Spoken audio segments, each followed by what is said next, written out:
It is very rare for any elite athlete to get the chance to retire twice from their discipline, particularly in a business as unforgiving and cutthroat as Formula One. But in a simple video uploaded to his social media accounts on Saturday morning, Felipe Massa did exactly that, a little over a year from his first retirement announcement that was ultimately postponed after Nico Rosberg's own decision to quit and Valtteri Bottas' subsequent move to Mercedes.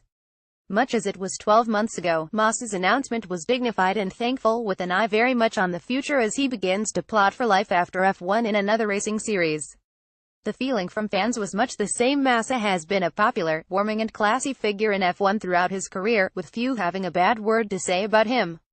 I penned a column on why he is the people's champion of F1 last year. There's no need to say the same things again, because it is just as pertinent today.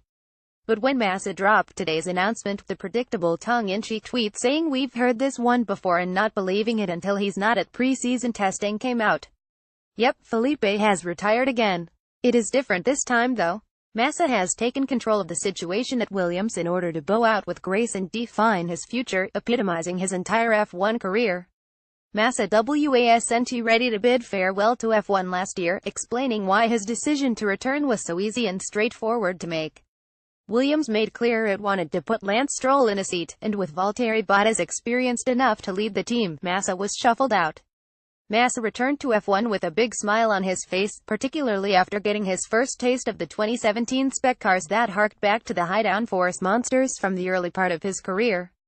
The results on track have been so-so, with Massa sitting 4 points behind the rookie Stroll in the championship and recording a finish no higher than 6th, although Williams' technical chief Paddy Lowe believes this is an unfair reflection of the inter-team battle. I don't think we should dwell too much on the points in fairness to Felipe.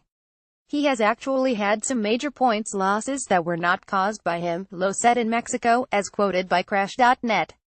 In Baku, a lot of people said it that day that I could have won the race, but in Felipe's case it genuinely was the case that if the car had not broken then he would have won the race.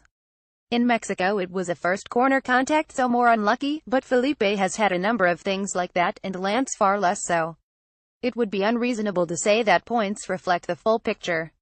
Baku, Azerbaijan, June 25. Felipe Massa of Brazil driving the 19 Williams Martini Racing Williams FW40 Mercedes on track during the Azerbaijan Formula One Grand Prix at Baku City Circuit on June 25, 2017 in Baku, Azerbaijan. Photo by Clive Rose. Getty Images. Yet Massa is still finding himself on the way out after a season where internal team tensions have been seeping through the cracks of the Brazilian's affable demeanor. Massa always made clear he wanted to keep racing with Williams in 2018, but he had to feel wanted. He did not want to be a last resort for the team that was kept on for the sake of it. Had already got his bonus year, why stick around if the team doesn't really want you to? There have been some big power shifts at Williams in the last 12 months, most notably via Stroll and the arrival of his significant financial backing that gives his family a big say in the goings-on at the team. Evidence of this came in the reported refusal to allow Robert Kubica to test at 2014 spec car at Suzuka in September.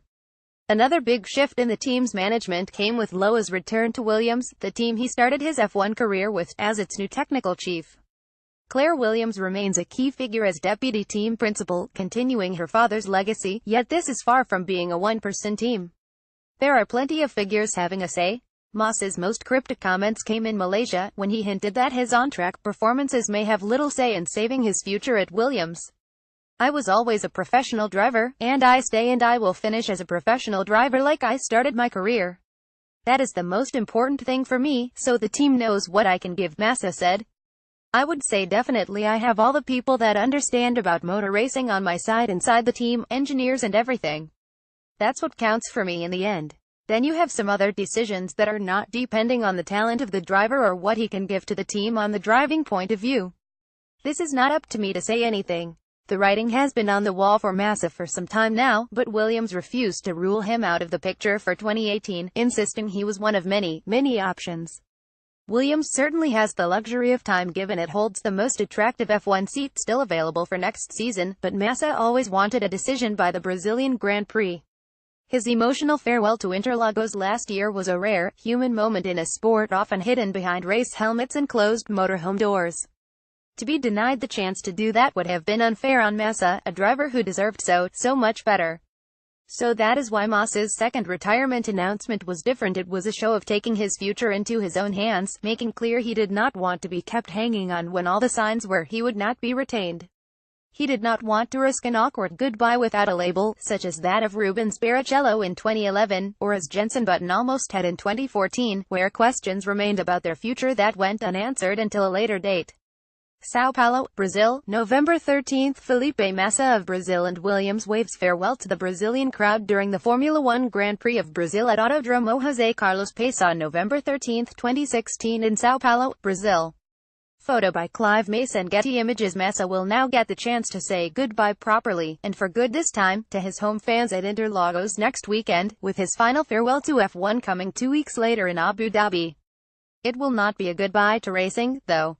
Massa has made clear he wants to do something next year, be it Formula E or DTM or sports car racing, or perhaps even Brazilian stock cars where Barrichello still races. As for Williams, its shortlist has just got a little bit shorter.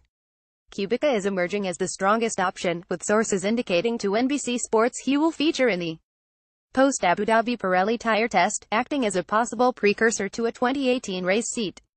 Kubica, meanwhile, would act as an excellent story for Williams, making it the team to deliver on a comeback most thought impossible after sustaining severe injuries to his right hand in a rally accident in 2011.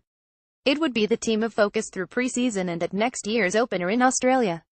Paul Di Resta is also in the running after his solid showing at late notice when replacing the unwell Massa in Hungary, while the likes of Pascal Wehrlein and Daniil Kvyat are also options. None of the four frontrunners are perfect. There's a good case for Massa being a better pick than any of them. Alas, we will instead be saying farewell to one of the paddock's friendliest figures at the end of this month. Massa may be small in stature, yet his absence in 2018 will be glaring. But he'll get a send-off fitting of his achievements and contribution to F1 over the last 15 years, a proper goodbye and thank you from the paddock that we feared may not happen. Follow at Luke Smith 1.